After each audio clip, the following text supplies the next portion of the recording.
I'm here to talk today about an event that I did a couple of days back, 28th, 29th of May 2023, and this is an event called Elephant Bamble. Elephant Bamble is an event that is 100-mile long and it covers the West Midland area. It is a part of the annual 100 for the Long Distance Walking Association, and it will never be again. It's a one-off event.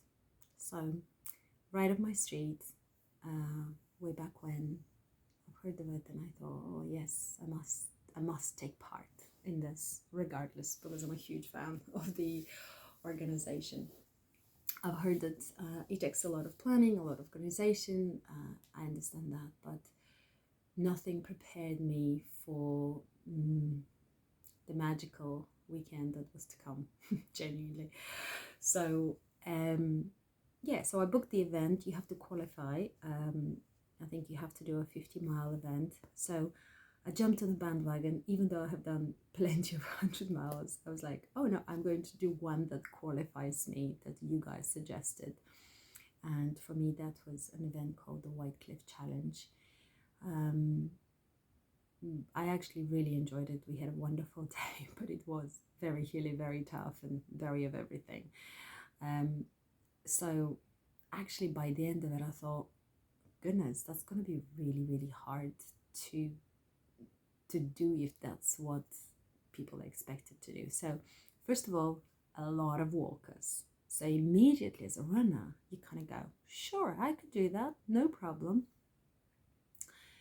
But when you actually sit down to look into how the checkpoints are fitted in, basically for the 100-mile for this particular Elephant Bamble, what they've said is you can start at 10 o'clock, you can start at 12 or at 2 o'clock. So the 10 o'clock will take all the walkers. Then at 12 you have got walk running, and then kind of middle of the pack people. And then at 2 o'clock are the speedsters, who are not really looking at the scenery but just chasing, stats. Great. I am definitely a 10 or a 12 o'clock starter. I thought, well, I'm just going to go for the 12 o'clock, see how I get on, and also it'll give me a chance first thing in the morning not to rush, actually to get up. So normally 100 miles as they start sort of super early in the morning, you have got a full day and then you run in the night. So at some point, maybe 24, 25, 26, 28 hours, you will finish the event, maybe more, I don't know. So when I booked the event, I genuinely thought, it'll be lovely. I will be around people who are not running that much, friendly bunch, and kind of lot of banter and wonderful stuff, which is what I love. So no problem there. However, as I looked closer, and let me show you what my lovely husband did for me. This is the level of preparation that I do for a 100-miler, and it involves stuff like from which leg to which leg I have to go, at what speed. I have the OS map preference because I'm an idiot when it comes to maps, and this is a non-marked event, so obviously you have to navigate yourself. It comes with written description for the route. Then you can have a GPX file as well, and of course I also opted for maps, which for the kit list, you actually have to have printed maps. Very old school. I'm a huge fan of those now, which I wasn't before. So I then go through a target speed from when to when, and this is purely because I'm trying to understand. Actually, every 100-miler that I do, I just go, what do I need to, what is this race about? Okay, so Is it point to point? Is it in a circle? Is it loops? Is it, flat? Is it hilly? So you try to identify what is in the race that will be difficult for you. And then for this one, I kind of think, well, if it's a lot of walkers, I'm not going to chase cutoffs. That's fine. Kidless is not anything difficult or different than anywhere else. So I was actually quite happy with everything. I was like, yeah, sure, I'm just going to stroll through this. No problem. I really look forward to that. I didn't really look into the difficult bit, which is I think the lesson for me from last weekend is walking is way harder than running. I think I opted to walk more than I normally would, and that absolutely killed me. Hat off to these people who started at 10 o'clock. Some of them finished 47 hours later. I kid you not, 47. You heard me right. The resilience and the endurance of those people are beyond me. But more on that later. So what happens on this event is every checkpoint is manned by a different sort of area of England, and it's actually quite clever plotted route altogether. So we started at Moseley Rugby Club, which is in Birmingham, and last year I did another race which was started from there, so I knew where I'm going, what I'm doing. It's really easy to park. It's just dreamy actually, and almost immediately go into a canal. And I kind of knew the route from there, so reading the description routes was not a big deal. In fact, within the first couple of checkpoints that I've been, I've learned all the abbreviation. And I'll tell you one thing I loved. Whoever's written this route description, oh man, it is so precise. You have to be a complete idiot to get lost. I mean, okay, it takes time. So if you're running, you have to just glance and go, okay, 300 meters to the left. But the abbreviations are brilliant. And because there's so many dog poo bins for dogs, it's just brilliant. So all this wonderful metal bench on the left hand side, yew tree 300 meters to the left. Further down the road, you have so, and it was actually quite fun. I mean, I really tapped into my kind of spatial awareness, if you like, just having my wits about.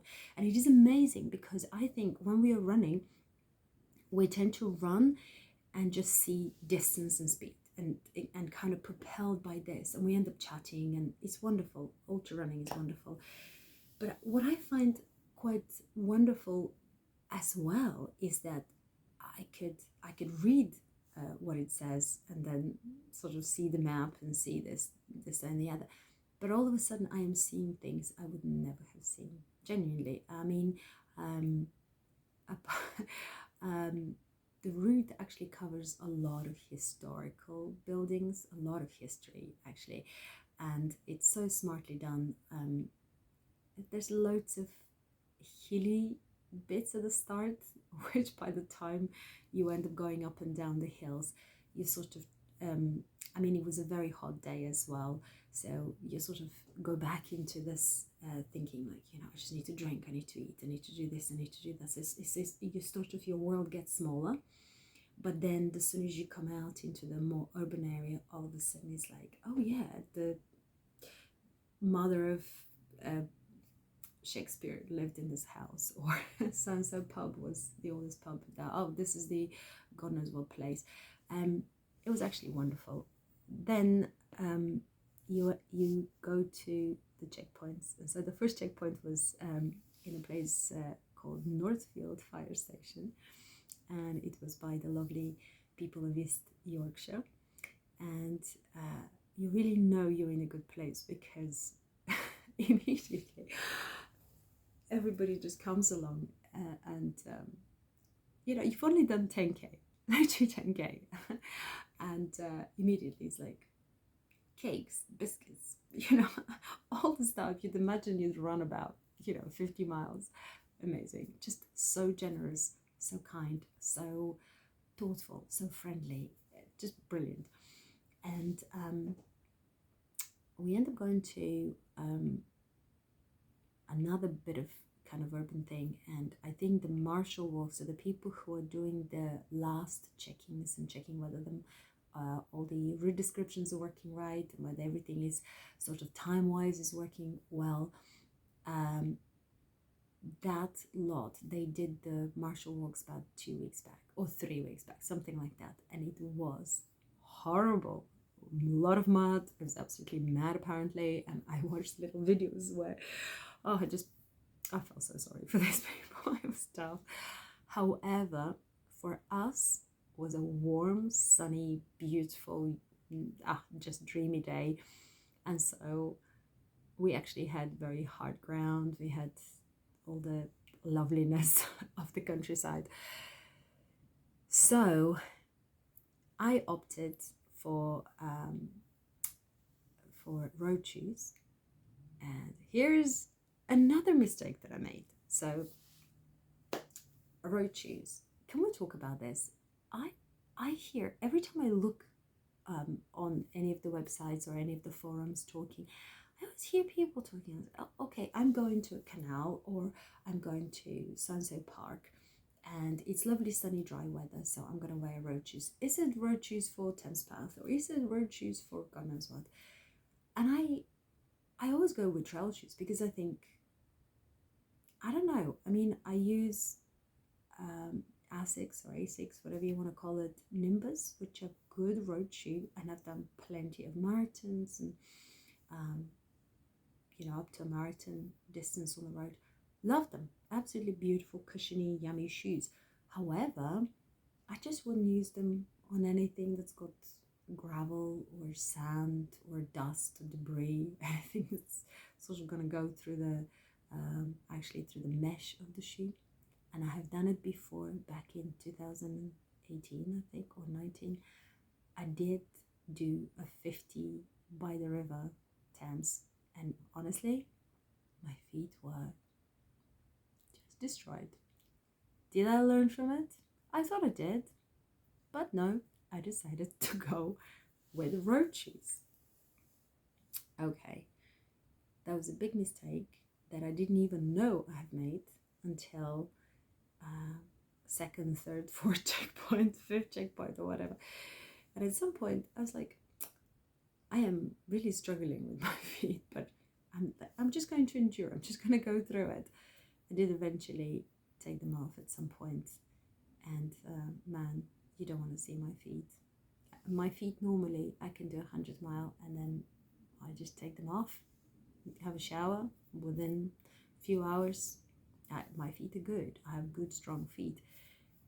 That absolutely messed me beyond messing. So yeah, so I'm very unhappy with my feet at the moment, or they're not happy with me. Anyway, you can imagine, so going from this sort of meadowy kind of dry path, I mean a lot of really just hard path. That was the time where I should have kind of gone, maybe I change shoes. And get this, on this 100 miler, any other 100 miler you start, you might have a drop bag at 50 miles, may not. Most of them will have some kind of help. This one, you can have anybody anywhere, which is amazing. And so I did have my husband Andrew and the dog keeping an eye on me and telling me, okay, according to the plan, you have got, you are 20 minutes slower, or you're, 5 minutes you've made up, or something like that, as if it matters. It doesn't matter. But what I mean is, because I've had some kind of idea, it was really good to see whether that's reality. And of course, what I didn't quite realize is just in that first part, not only it was hilly, but also I had completely the wrong shoes. So you can imagine by the time I end up going to Rubbery Community Centre, which is the checkpoint 2, manned beautifully by South Wales. I just love their accent and just the sweetest humans, just amazing humans. Again, more cake, more biscuits, more of everything, more cups of teas, and the wonderful hospitality that those people offered us. Only 7 kilometers after the 10 kilometers that we've done before. So I've done basically 10 miles and I've already had 2 checkpoints and a whole lot of cake. Yeah, that's what I call a good race. Yeah, thumbs up all the time. However, yeah, my feet were a little bit screaming at me by that stage, and of course I ignored them completely, which is just lesson after lesson, lesson after lesson. I got to meet this lovely lady called Olivia, and we kind of hooked up. Really, we stayed pretty much for the whole duration. What an interesting person she is. I think just waffled all these hours. And yeah, we had a great time, but Olivia and I plowed through from one checkpoint to another, and smartly she had shorts and sort of the option for calf sleeves and different things. Was I sweated so much that obviously on a hot day I have the obligatory markings on my back, which are just great, aren't they? I mean, my gear is working normally, but honestly, yeah, it was hard, and I think it is because I walked so much more than what I would do. I just wanted to take pictures. I wanted to enjoy the day, and I did, and I had great company, and yeah, there's so much to see in that neck of the woods. It would be criminal actually to run fast. I mean, on every aid station, think of normal. I say normal. I don't know what's normal anymore. On every normal 100, you will be walking the aid station, passing your drinks, getting whatever you can get, and out of the door. And in fact, most of the time, the volunteers will be like, right, what can I do for you? But go. Yeah. Some longer races, like the canal races, they might say to you, okay, you can only stay here for X amount of time. I think it's 40 minutes or something like that. At the Elephant Bear and Bull, I must have stayed about half an hour on every aid station, if not more. I think at the health point, it was well over an hour. And I'm not sorry at all. So we had reached a place called Alve Church, the Ark in Alve Church. And let me tell you about these aid stations as well. How good is that, even though we've passed COVID pretty much now, yeah, nobody's really obeying the 2-meter rules or anything like that, masks or whatever. Every single aid station had entrance and exit. The amount of people involved in that organization was just insane. So every single one, you go in, there's always someone who might be marshalling on the outside. They might guide you, okay, go this way. There's loads of signs. Then you go in. A lot of the aid stations will have the medic, which is clearly wearing a hoodie, not like this, but just that says medic, and it has the name of the company, and it's a great company, by the way, Challenge Running. So they're brilliant. So off they go. Then you have got a volunteer that guides you to, okay, this is the toilets. If you want hot drinks there, if you want cold stuff there. From that checkpoint on, I think, or was it the next one? There was hot food and cold food.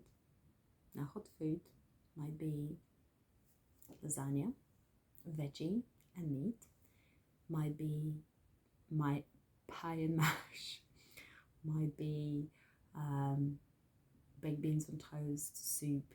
There was miso soup on one of them. How good is that? Lots of salt. Yeah, just, well, it was a restaurant basically.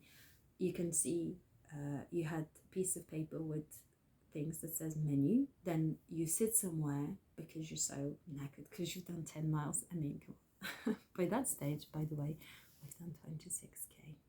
Okay, that's just over a half marathon. Brilliant. And already someone comes along and takes your order. What can I get you? And obviously, not only that people are just so helpful, just beyond me, but also what you start to realize is that the people who you see as people who volunteer,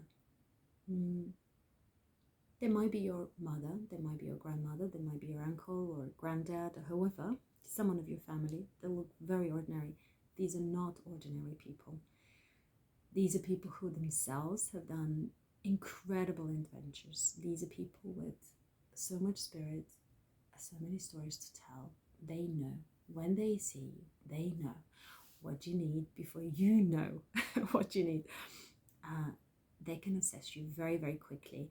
And to be honest with you, when I volunteer myself in events, I actually pride myself, and I think probably because I'm a yoga teacher, I sort of see someone and I see how they're walking, what's their spirit. You try to suss out someone, not because you try to judge them, not at all.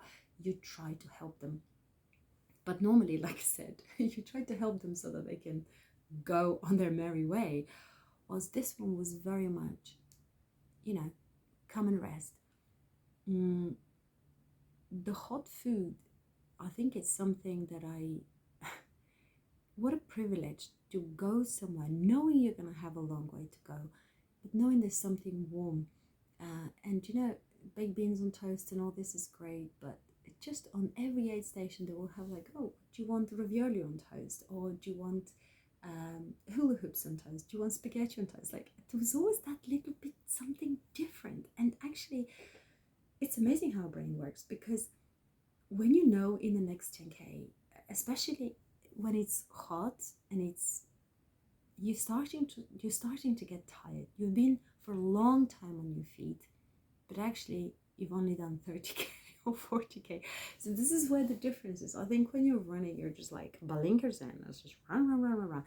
And on this one, there was such an opportunity to spend time with yourself, with others, looking at the history, reading about it, having your wits about, looking the world from a very different place, that actually by the time you got to a checkpoint, it was just magical it was just wonderful to have that hot food. It feels like home. It feels like home. I never thought I would say this, but it actually feels like home. It feels like you know these people, they know you, and they know when to leave you alone with your thoughts, when to come and rest their hands on your shoulder, when to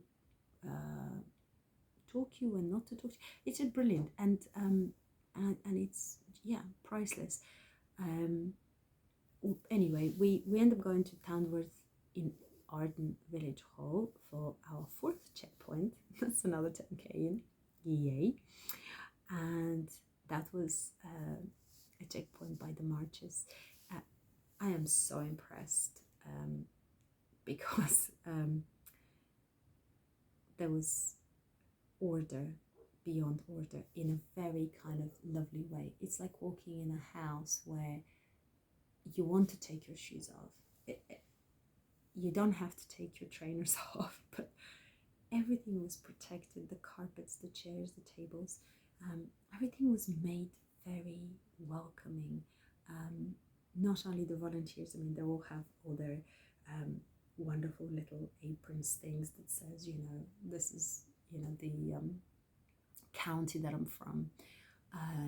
But they'd have the bunting, and they'd have, on the one of them, they were listening to the football, and there was a little sort of radio station there, obviously listening to that.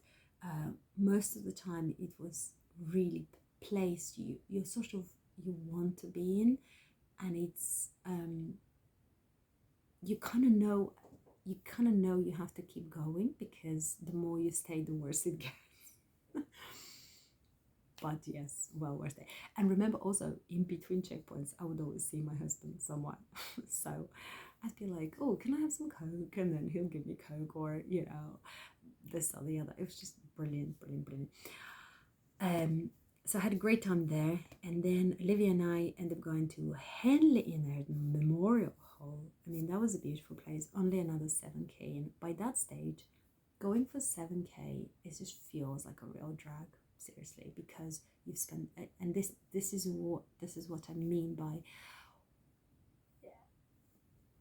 I think, running versus walking way harder. If anything, I'll learn way harder. But Thames Valley were absolutely wonderful. This is the place also where I got checked for my kid. And the kid check, and I thought it would be a random one, and quite a few events I would get picked, and I would just show them whatever they want me. For this particular event, they wanted for you to have waterproofs, so that's jacket and waterproof trousers. Then they wanted you to have something of fluorescent nature that's on your backpack. You know, some people have bits and bobs. I have something that are just stuck on the back for certain events. So if I'm going anywhere, say on a road, whatever, you know, it can reflect on the light of a car. Then we needed obviously headlights, torch, and a spare one if you're going to spend the following night, because some people would run or walk through the 2 nights. Then we needed to have a blanket, safety blanket, or a bivy bag, really bivy bag, and then of course another spare layer, and then a medical kit, and then all the GPX things, all the maps, all the paperwork. And actually what I did, which I thought it was very, very, very smart, again, courtesy to my husband, who is like, do that. I'm like, yes, that's a good idea. Is he printed all the maps and all the route descriptions and everything, because it's so much of it.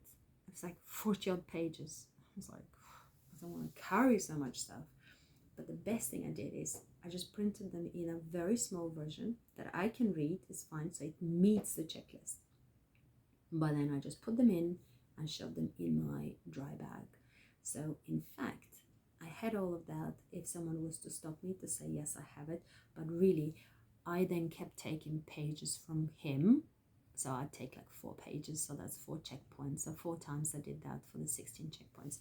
And then I would just, on every checkpoint, you can leave rubbish, and then they would recycle it. So I would put the piece of paper there for them to recycle. And it means I can have it in bigger letters. I know it sounds like a real hardship, but actually it's really, really good, because at some point even reading becomes a real hassle. It's like, yeah, you need to go over the stile, take path to the left by the holly. It's just like, okay, what does that even mean? But yeah, so if you have that understanding and a little bit bigger print, it's just perfect. So kit list check. So what did they ask me? They asked me whether I have the fluorescent bit and the torch, which is another thing that I've kind of learned to perfect, to be honest. And this was a success. This is a definite success from last weekend. So I've got 3 different, well, I have a few different hydration packs, but the 3 of them that I use, the one is a tiny one, is an OMM tiny one, and I can just shove a couple of snacks, water, and go. The other one is Salomon, I don't know what it is, Salomon something or other, but I can have the 500 liters on each side, and then on the back I have 5 liter, which is great. So I could do 50 or well supported 100 with it, and that's a brilliant pack. It's very, very stretchy, and it's got lots of pockets, and it's good. One of those days I'm actually going to do a little video with all the kit that I use, because I've absolutely perfected my kit.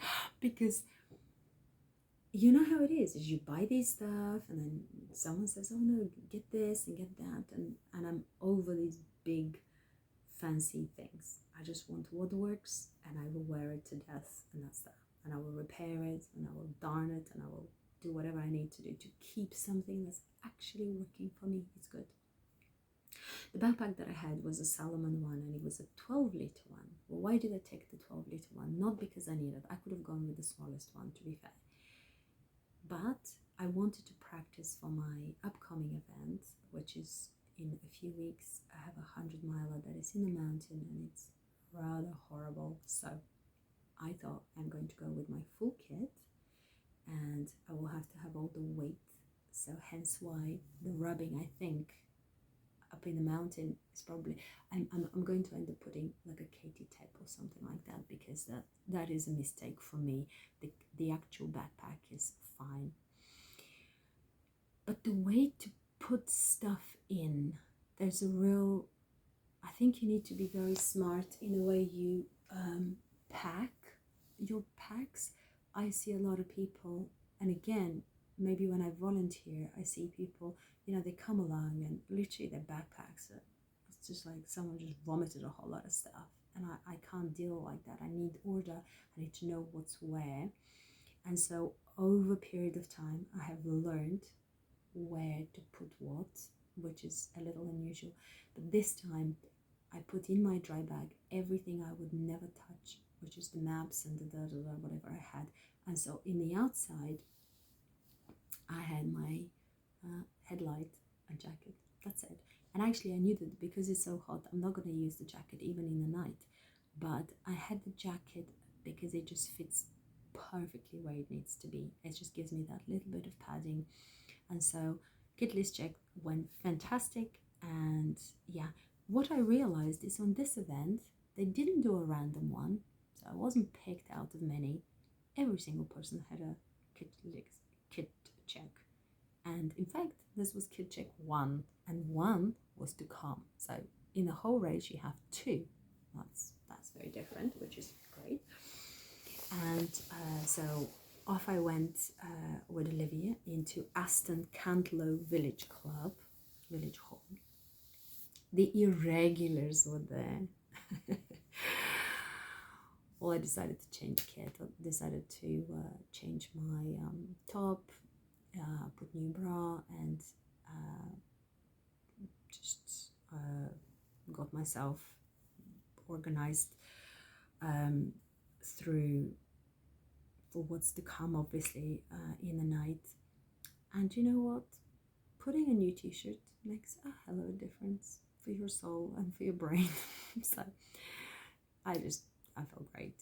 And 55k in, and a whole lot more food, which I seem to eat so well, which is another something to learn from. I mean, yeah, amazing. If you're ever in doubt, if you're ever struggling with any of your running or walking or anything like that, you're lacking food, my friend. You need to eat.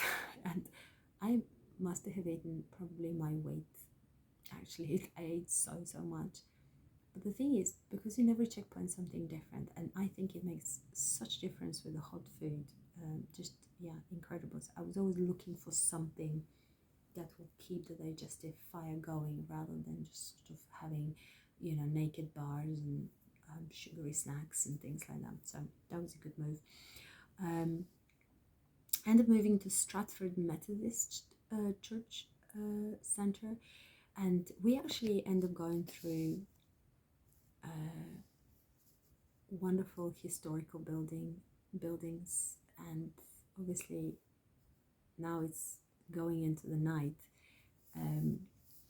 Olivia and I managed to take a snap in front of the statue of Shakespeare, and Stratford is a wonderful place.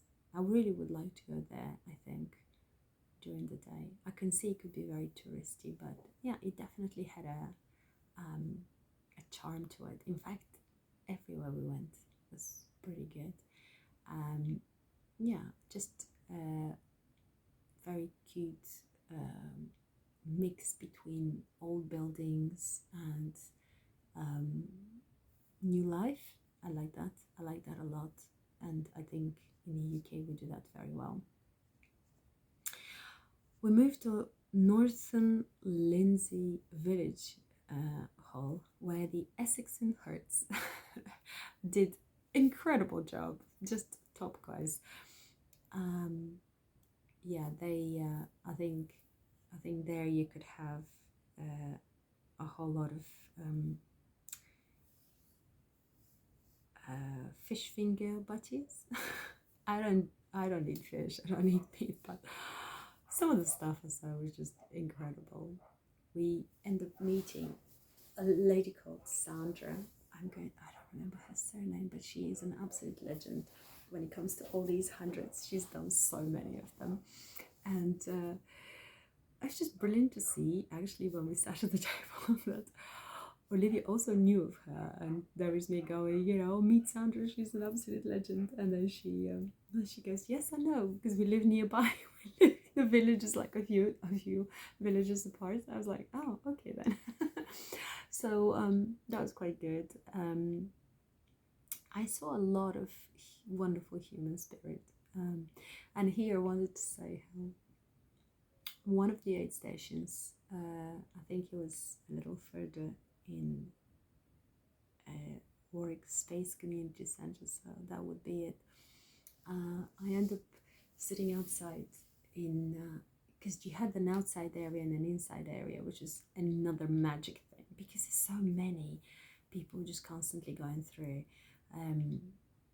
It's actually quite nice to have the space if you need space, and if you want to be somewhere inside, great.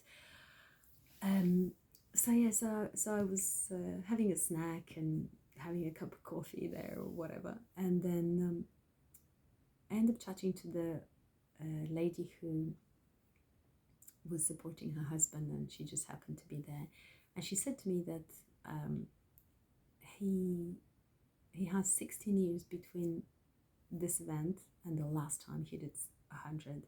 And I thought, oh wow, when I'm his age, I don't know whether I'll be thinking of doing these long distances, and especially something so demanding on a physical body. But she said he's done very few when he was younger, and unfortunately he had cancer, and so he had to have his spleen taken out, half of his stomach is repaired and disrepaired, and I don't know.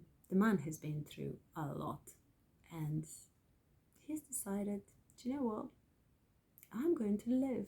I'm not going to go and feel sorry for myself and sort of think about dying. I reckon I should live. And I know what I'm going to do. I'm going to run 100-miler. And you hear of those people obviously quite a lot in our community, but having spent time with this guy who didn't know what his wife told me, so I then ended up seeing him quite a lot because he had a very distinctive orange clothing, so you could see him from a mile. And watching him, especially towards the end, watching him sort of doing the lean and kind of blasting. He is actually the guy who literally in the last few kilometers actually passed us, overtook us, then went up again. It's a little bit uphill there as well. What a determination and what a resilience. Genuinely, when I get to his age, that's what I'm doing. If anything you want to do to remind yourself how alive you can be, is go for a very, very long time walking. Never mind you running, just go walking. It is so life affirming. It is truly magical. So that was quite nice. I actually felt quite emotional at that point. I think I actually shed a tear when I listened to her talking, telling me that he was for many years a maths teacher, and decided that okay, he's changed the world for so many kids, but now maybe time to actually go and do what he wants to do. And yeah, so with that very emotional body, I end up kind of moving and being a little bit reflective and a little bit quiet, I suppose, through the night. we actually passed some incredible places in the night, and as the new day started, the cacophony of birds and of animals moving around. I mean, this is just what a privilege to be awake at the time where nature just throws another day to you and goes, hey, what are you gonna do with your life? Now you are here. Nothing's promised. I don't know whether you'll be alive at the end of the day, but you have now. There's a great deal of hope. When I hear that mad chirping of birds who are just awake and trying to scramble out of the tree and get some food and whatever, it always gives me so much hope. And there's nothing like a sunrise. For those of you who are doing a long distance, nothing like a sunrise. It really does kind of remind you that, yeah, this too shall pass, and here is a new day for you. Use it wisely. So Olivia and I trotted into the new day. We passed by this endless golf course of Warwick. Just it need not end, this golf course. Beautiful, beautiful place, but massive. And I think there was a race course around it as well. Empty, obviously, in the middle of the night. But I did think, goodness, a golf course. This is so much open space. Could that be better used in the world? Like, could it be, I don't know, a park or something where, and then you think, well, it is what it is. You know, if it's a golf course, maybe it's used already for, like, don't have people polluting the planet. So I don't know. I end up having these thoughts about the environment, you know, what we're doing as usual. You know, there's a little bit of activism just crawling behind my brain from time to time, only to see someone right in front of me, literally. This is sort of 4 o'clock in the morning. He just literally took his naps and just put them underneath his butt, just on the golf course, on the grass, in the middle of nowhere, on the trail, and it literally sat on them and promptly fell asleep. And I was like, are you sure you're okay? Yeah, leave me alone. So that was quite good. I'm sure little Kip was absolutely fine. I did find that, okay, I normally don't sleep on 100, but it can be because it's been such a long time of sort of stopping and starting and stopping and starting. I did actually feel like, oh, I needed a little bit of a nap, and then I kind of thought I need to just have a little bit more Coke or a cup of tea or whatever, and sort of perked up. And of course, yeah, new day always perked you up. So we end up, even though I'd planned to get some sleep in Workspace Community Centre, I did not sleep at all. So moved to Kenilworth Tennis Club, Squash and Croquet Club. I mean, these people are just amazing, aren't they? This is where you have a breakfast stop. That's also exists. This is where I spent an hour, over an hour. East Lancashire and Norfolk and Suffolk looked after us beyond well. We had full English breakfast. I also was able to, again, change kit. I actually changed everything. Just bra, top, pants, everything, shoes, socks. This is where I realized my feet are completely naked. And I put my trusted toe shoes on, but honestly, the damage was done. I had blisters, I had bruises, I had scrapes, I had this terrible rash, which there was a lot of overgrowth, a lot, throughout the whole route. And in fact, they've done really good jobs. So sometimes you see so much, let's say, weed fields or bushes that honestly you need machete. It's just, you sort of go, and because you're wearing vests or shorts, you know, everything is scraping and scratching. And so they've put a few tapes, which is very helpful, and I don't think he would have gotten lost, but because of the overgrowth, I don't know whether I had some kind of allergic reaction, because I had so many, like a red rash, and it's not a prickly heat. Yes, it wasn't anything to do with the heat, because it was in very specific places, and I think also maybe once you get sweaty and it's warm and the bugs are just eating you, I don't know. I mean, it wasn't pretty basically. So when I got changed in the breakfast stop, I did actually think by now I would have actually gone a lot further than that. Like I really faffed around a lot, but I feel a whole lot better. And there's another lesson. Even though I have a really good medical kit, I've perfected my medical kit, I have all the things that I value, because I have never had any allergic reaction, I've never had any issues with kind of food poisoning or anything like that. Then I've not got in my medical kit anything of that ilk. So I've now put antihistamine, and I've put both small cream and the pill, because I think it would have been so much better for me to just taken something or put that, although I think it was probably too late to put cream. It's not one affected area, it's literally my body. I was scratching. I was like, oh. And I think it might be the pollen, or God knows what it was, but it was fine. Like, I wasn't in terrible discomfort or anything like that.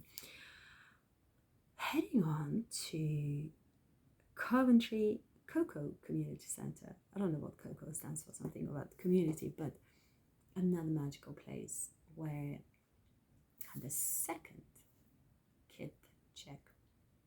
Here's the thing, I learned then that obviously every single person gets that. And when I opened the bag, obviously the guy there asked me, for my waterproofs. So, okay, there's the jacket, and I'm digging into sell. And I know, like I said earlier, I know exactly what goes where. So to me, it's like, oh, do I really need to get everything dismantled to then put it? Because I'm quite anal about where I put everything. So it's just another 10 minutes, I'm not eating cake. I mean, honestly. But the guy actually immediately went like, okay, you've got this, you've got that, what's that? Oh yeah, it's that, da. So he was very honorable. And I actually asked him, I said to him, why wouldn't you go with, I've got everything, I said, I'm having to carry the full backpack with everything for my next, training for something else. And then he goes, well, we had to disqualify the first woman, because apparently on the aid station before, she just got herself changed the way I did, the way everybody did at this breakfast club. And she then decided that actually it's a warm day, I don't really need those waterproofs. So she dumped everything back in there, so she went traveling light. Now, it's very interesting watching the walkers. Walkers, genuinely, as I pass them, I often think, what the hell do you have in this bag? Because they are enormous. I showed the thing how much they weigh. I mean, there's the kitchen sink there. But when you talk to them, what you see is they have the same stuff that I have, just because they're going to be there for a longer period of time. They've got different type of things. So for example, I might have a jacket that's very thin, runner's jacket, but they will have a proper raincoat, which frankly, if I knew how long I'm going to be on the course, I probably would have considered taking. It's not funny. Then I have a base layer that I have a spare of. For mine, just packs up in this teeny little thing. I can put it, you wouldn't even know it's there. But a lot of them, they will have a proper fleece. Now, fleece, as we all know, all of a sudden it's just bulky. It doesn't weigh more, but it's what you're used to. So if you're going to be long on the course, you need to get what will work for you, as many other things. But yeah, I thought that was quite good. It's quite interesting. I think some of them had like a spare socks. Obviously, I was mightily privileged to have my husband going around, but for a lot of these guys, they might have traveled on a train. Like Olivia had to get on a train the night before come there, spend the night. I think she spent the night, or maybe she came up in the morning, or I can't remember whether someone else was telling me. So you could have sleep on the floor in your sleeping bag in the rugby club at the start of it, and then the following morning you have breakfast, you start the race, you have something at breakfast club, which is like a little drop bag, but then you have one at the end. So really, I mean, yeah, it can be quite tricky to carry with so much stuff. So yeah, it was interesting. So first woman got disqualified. Well, she will probably learn the way I've learned lots of things. So fun in Wiltshire. Wiltshire looked after us on this checkpoint, and actually this is where I saw lovely Corinne, and Corinne is someone I have known from other events, and it's probably the first face that I didn't know any single person there.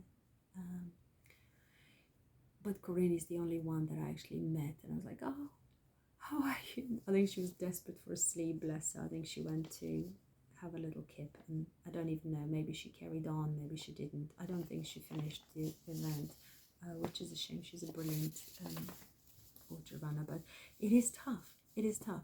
I think it was tough for all the different reasons. I never would have said that, but it was tough for all the slowness, I suppose, of the event. Actually, it's harder, so much harder. You were there for such a long time. You know, if I was to run it,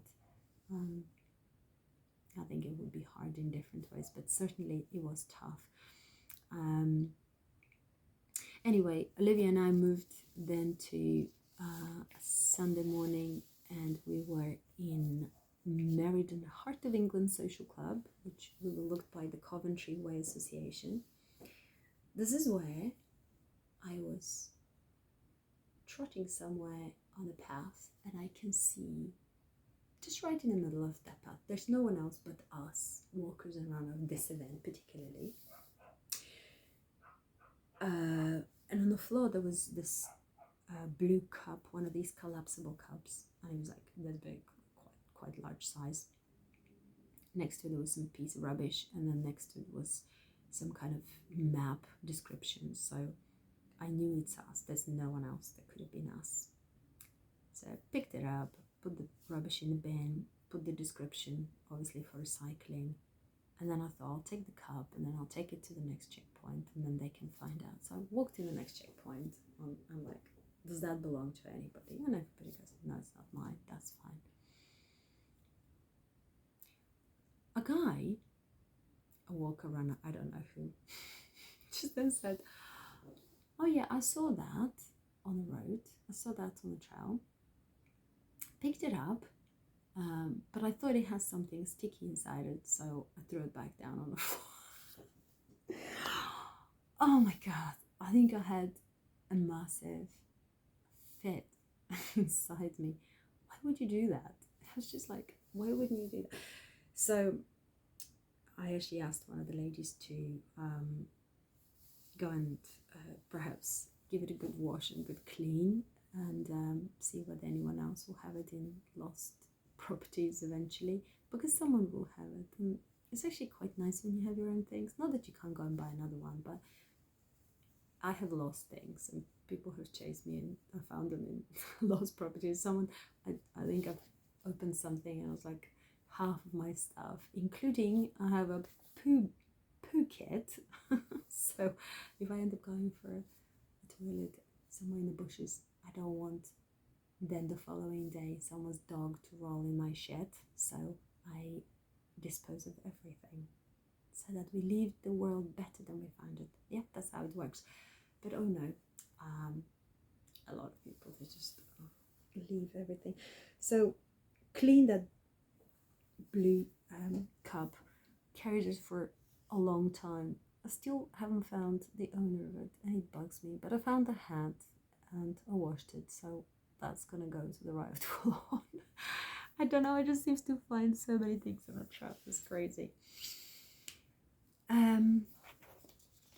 A good success for me, talking about things that I find is I lately have started developing these little headaches, and every now and again I just think, oh, is that migraine, is it not? And in fact, the White Cliff Challenge, which I mentioned as the qualifier, was an event that last year I had one of those things where I just went up a hill at some point, and just in the middle of the house I had this kind of spin, and all of a sudden the light I couldn't face. It was a sunny day, and I thought, I wonder whether that's a migraine or what it is. So end up researching it, and I found if I have paracetamol, it seems to be working. So luckily on this event, I think at some point I can feel just a little bit of headache coming up, so took some paracetamol, and everything just became easy. At the headache that was coming got alleviated very quickly. But more than that, because it's some kind of painkiller, all of a sudden my feet weren't as beat as I felt what they were, but obviously the nerve endings weren't communicating with my brain for a little while. So I trotted happily to Barston, which is another aid station, and there we were looked after by Cornwall and Devon, and weren't they lovely, as you would expect. Lots of scones, I don't know what's the right thing, and I don't know what's the right thing, whether you put the clotted cream and then the jam, or the jam and the clotted cream. I would not get involved with this, but that was wonderful food again. And what I noticed, by the way, in this whole event, probably from the very sort of maybe 3-4 checkpoints in, is they have these bowls, which you think of a washing up bowl, yeah, and they have these bowls. There's a pile of them. So when you go somewhere and you go, they go, oh, do you want some warm water for your feet? So people take their shoes off, take their trainers off, put their feet in this divine warm water.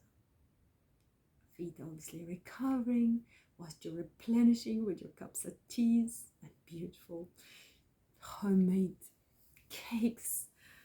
Oh, yeah, dreamy. And then they have towels, and then they tap your feet.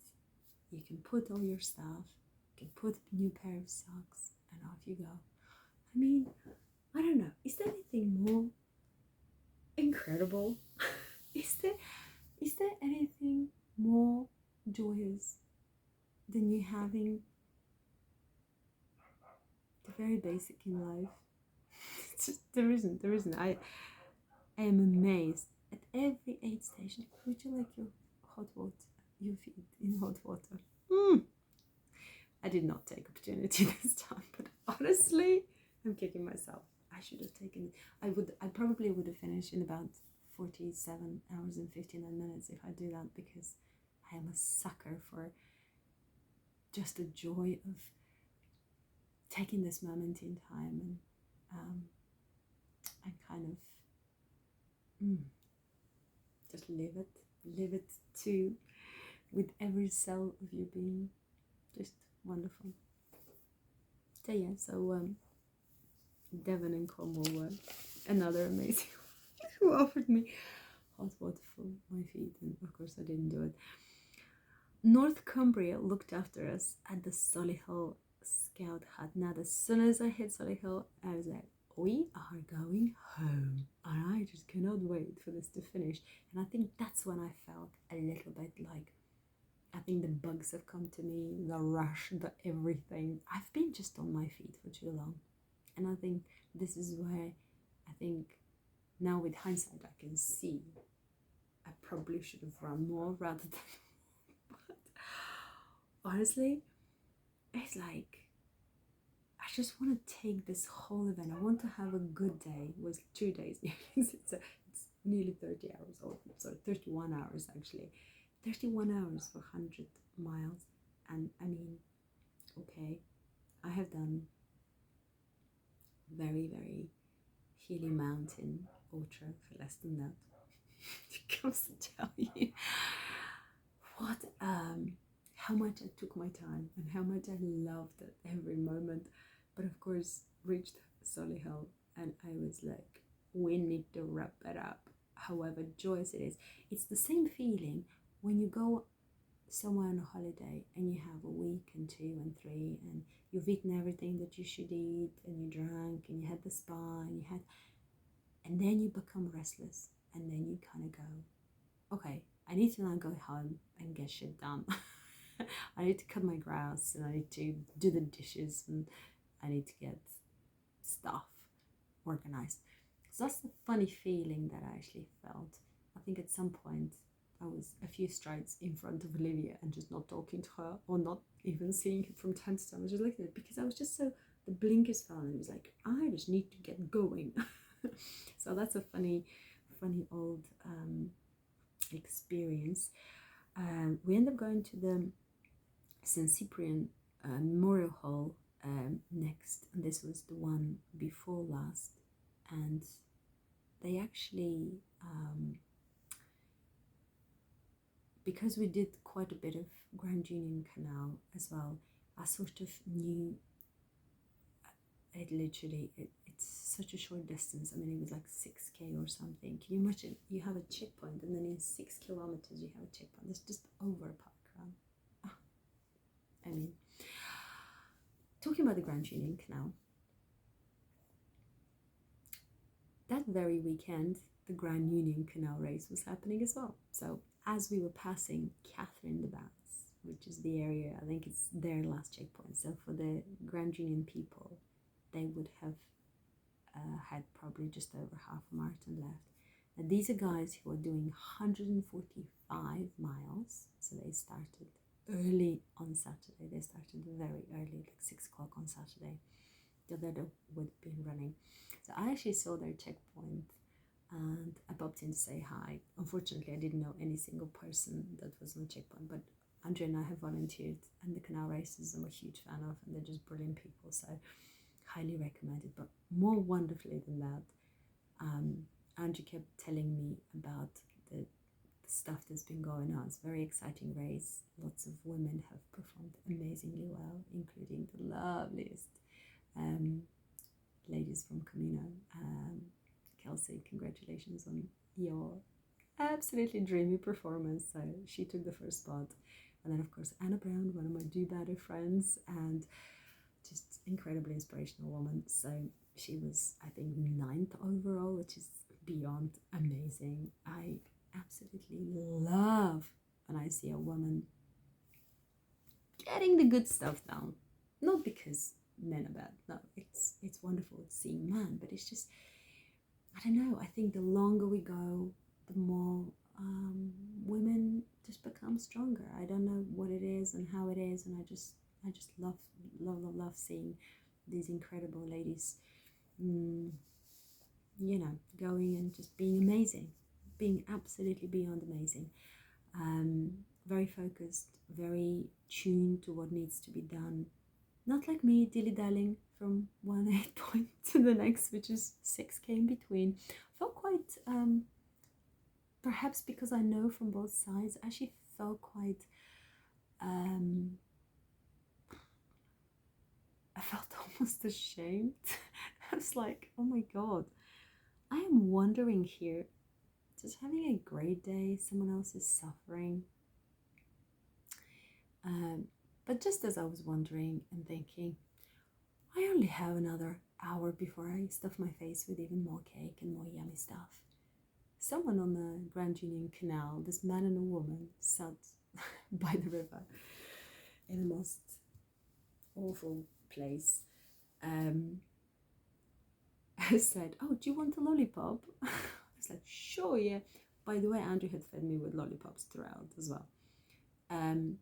So he gives me, so he has this box, which by the way is exactly what I did last week at that Calippo station I was talking about on the North Downs Way. So Andrea and I sometimes get a whole lot of Calippos, especially in a hot day. It's really nice to give them to the runners. I mean, it doesn't matter whether they take it or they don't take it. It's not like I know them. It's not like a crewing or any help. I mean, yeah. I took, and I think Olivia took one. Yeah, so both of us took some kind of lollipop. Well, it wasn't a lollipop. It was one of these sort of sugar and water, like Solera type thing, but the cheapest option, and so cheap that We couldn't open it. It didn't have that little thing. So for about 5 kilometers out of the 6, we were just trying desperately to open it. Anyway, we did open it enough to spray water and sugar in our mouths, and it was great, very uplifting. But then as we're going in, all of a sudden I can see one discarded, exactly that one, discarded on the side. And I'm thinking, this is one of us. But I have to say, the Grand Union Canal, it is very, very dirty. It's so polluted. And in fact, some of the Birmingham canals from that last event that we did, Birmingham Canal Canter, it's actually insane. Around the city itself, around the town, so if you pass a village or something that's kind of urban, you have actually clean spaces and it's beautiful. But the water is disgusting. The area around the more rural places is just beyond polluted. I mean, there's just rubbish after rubbish after rubbish. What gets me is sometimes people go, they would have their food or whatever they have in the places, then they put it in a plastic bag, they tie up a knot, but they don't take the bag to the bin. So I don't know what that's about. So genuinely, I felt the need to collect rubbish again. And then I thought, no, I can't. I just need to keep moving, stop. I mean, I saw a bunch of kids which are just pushing each other as teenagers do. And at some point, it's just chucking branches in the river for absolutely no reason at all, and just chucking stuff in a canal. I felt like strangling them practically. So you can see the emotional stuff going up and down, and typical ultra, right? Yeah, so kind of plowed through the last checkpoint, Moseley Rugby Club.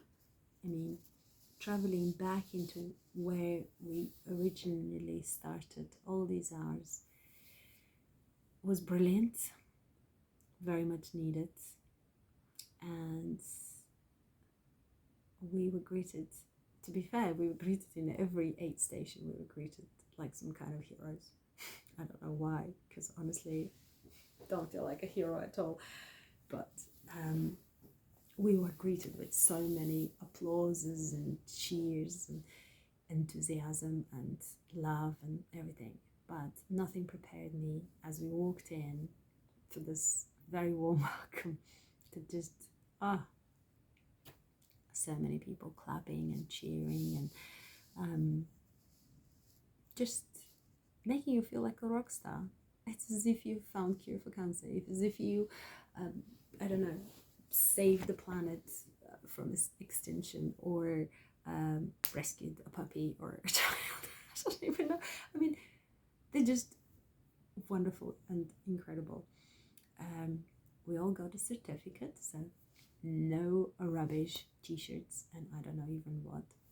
This is something that I had ordered way back when. I have taken a good care of it and I've worn it to death before the event, during and after the event, and I shall wear it till I die. So that is worth it. But like I said, the you get a certificate and you get a badge, which I also love. It's the same one, it's just a badge, which I'm going to put amongst all my other badges, which I have gazillions by now. I look like someone who hasn't had their youth at Scouts, but I don't care. And yeah, all in all, I genuinely think the biggest stars were the people organizing the event. The organization, no wonder takes years and years and years. It was just to perfection. Genuinely, the more time I spent, the more I saw the finery. Do you know, there was not a single thing that they've offered food or drink or just the miscellaneous things. Nothing was just average. Everything was just really, really good. Like the digestive biscuits were McVitie's, and and the tea was a proper tea, and the hugs were proper hugs, and the signs were made with joy and laughter, and none of this kind of cheap sort of encouragements that you might get often. Everything was very well thought through, very well observed, and yeah, I must say the people, what you realize is that actually the people who looked after us weren't just people who were helpers or I don't know, just anybody. Like I said before, there were people who have been there. There are people who want you to do well. Whatever your goal is, they are very keen on you feeling good, feeling strong, feeling worthy, feeling powerful for you in your own way. And frankly, I felt everything, and I shall truly treasure this experience, and I feel I can waffle for another 5 hours about it, but just throwing all this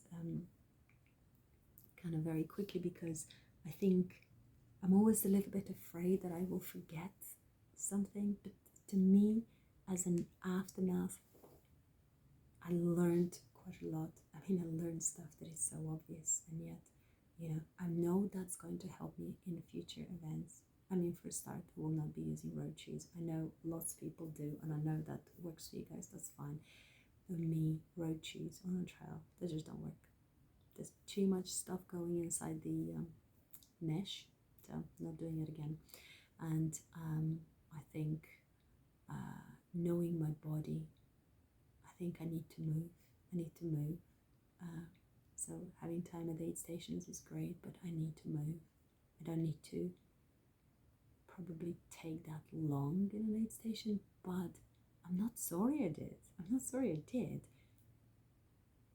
But I think I would probably have spent time with my feet in warm water. And incredible success is that I fed myself well. My digestion never really gave up on me. Yeah, I feel so much more positive about future events. I'm also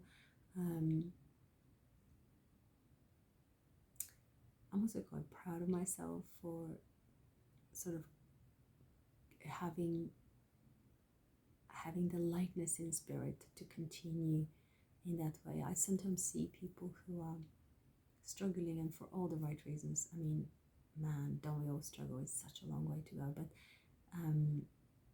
when you struggle, you can really tap into things that are not useful to you. And so I'm always quite happy that I tap into my sense of humor, or I tap into my kind of sort of resilience, I suppose. And yeah, so I kind of feel quite proud of myself, even though on the stats, 31 hours for 100k, maybe it was a little bit slow and kind of fun more than work.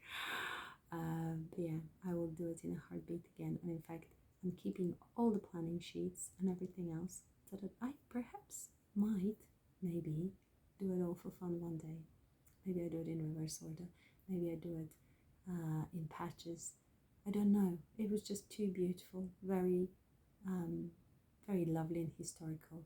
And maybe do just a little bit of cleanup of Grand Union Canal. I don't know. Maybe I don't know.